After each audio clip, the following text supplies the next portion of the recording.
ka-DJTV Printer Vlog, meron nga pala tayo dito ang latest model ni brother, yung MFC T930DW.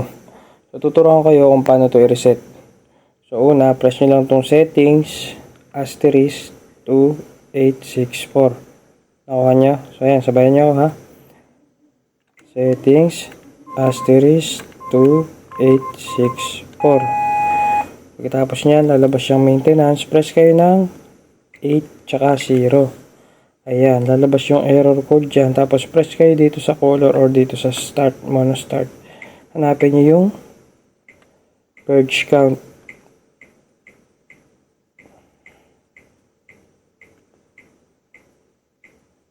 Ayan, makikita nyo na yung purge count nya.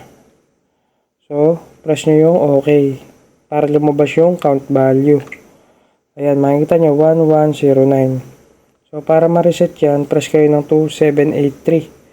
Okay? 2783. So, ayun, nakita nyo yung purge count value niya. Naging 00000 na, di ba? So, ibig sabihin, okay na yon. So, pwede na tayong ito. Back. Ayan. Then, press nyo yung 99 para makapag-exit kayo at mag-restart yung machine.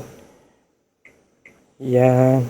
So, kung nakatulong sa inyo yung video na to, huwag niyo po kalimutang mag-subscribe. Happy printing po!